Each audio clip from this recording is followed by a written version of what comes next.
So as well as the reference type, such as soft reference, weak reference, and phantom reference, and the weak hash map, we also in java.lang.refs have this type called a reference queue. Reference queues are passed through the constructor of a reference object. So when I create a weak reference or a soft reference, we can also create a reference queue and pass this along inside its constructor. When I create a phantom reference object, we must pass a reference to a reference queue. So reference queues are associated with a reference object.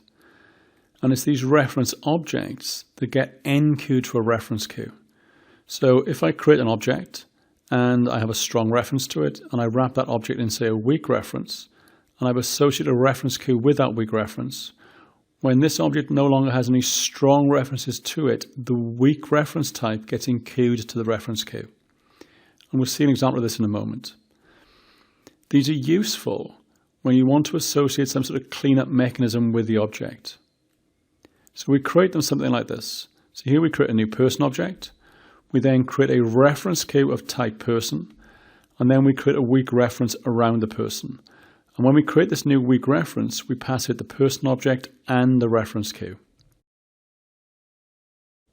So the way reference queues are used is this. When all strong references to an object are cleared, any reference object that wrapped up that strong reference is now added to the reference queue.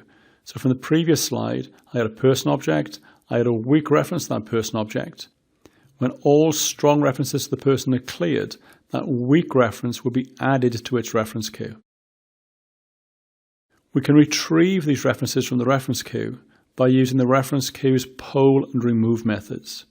The poll method returns immediately, so we're polling the queue. We're asking the queue, do you have a reference type for me?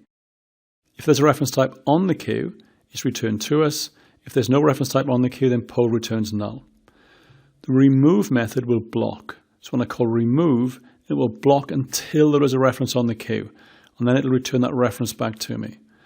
The remove method also has a timeout, so we don't have to block forever. We can just block for a second, 2 seconds, whatever our timeout is, and then the remove method will either return a reference within that time, or it'll return null if the timeout expires.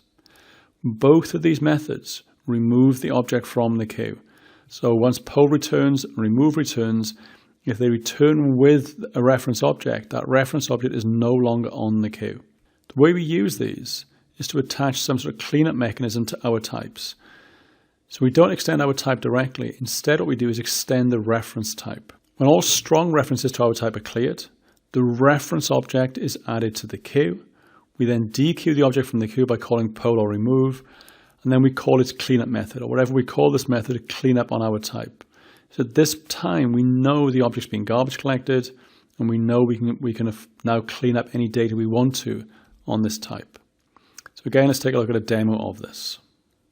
So for this demo, again, we're going to have a person type. So we'll have final class person. I'm also going to have a class called person cleaner. And the person cleaner class is the thing that's going to clean up our person types when we finish with it. We said the way we use this was to create a class that derived from a reference type. So I need a new class, and let's call this person weak reference. And person weak reference will extend weak reference, and it'll extend weak reference of person. And this thing, we need a constructor. So for this constructor, as well as passing in a person and a reference queue, we're also going to pass in a person cleaner. And we'll just call this thing cleaner. And then we'll bind our person cleaner to a field in the object. So we'll call super, and then we'll say this.cleaner equals cleaner. Then on the reference type, we'll have a public void clean method. And then in the clean method, we'll do cleaner.clean. And then we'll add this clean method to our person cleaner. And in here for now, we'll just print out cleaned. So now to use this, we'll create a person object. We'll create a reference queue object. There'll be a reference queue of type person.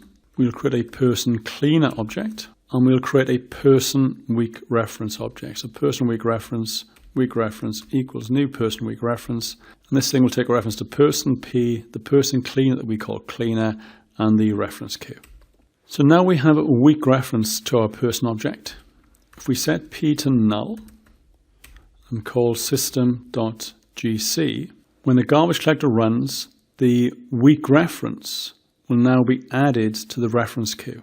So if I say person weak reference, WR equals ReferenceQueue.remove, we'll get back our weak reference. I surround this with a try catch.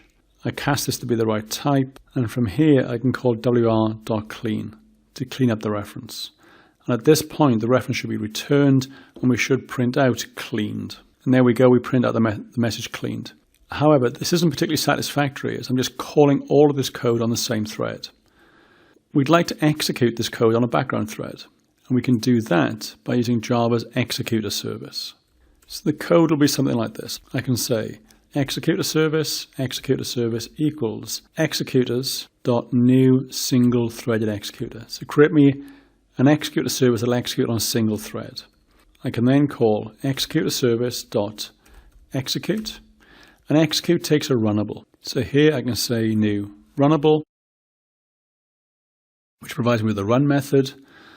Then inside the runnable, I simply want to place the code from here. So I want to take this weak reference code and place that inside the runnable. Now ReferenceQueue now is inside the runnable method, so I need to make this a final so that the thread can see it. But apart from that, the code inside here should be exactly the same. So what will happen here? We'll create all the objects that we need. We create the executor service, and this thing will start running immediately. However, this is running on a background thread, so at some point in the future this will run. We're not quite sure when it will run. We then set a reference to an object to null. We then call GC. What we'd now like to happen is to wait just to make sure that the executor runs and then shut down the executor service. So I'm going to paste in some code here to do that. So we create a new buffered reader here and print out a message saying press any key to continue. At this point we can wait until the executor runs. We then enter a key and then shut down the executor and shut down the rest of the application. The key thing here is that the code in the executor is now running on a background thread and doesn't interfere with the main running of the application. So we can use this to poll the reference queue and just clean things up when we need to. So if I run this code, so here we get the message, press any key to continue. The executor is run, that's printed out the clean message. We have cleaned things up, and the application is still running, waiting for input from the user. If I press enter here, we exit the application.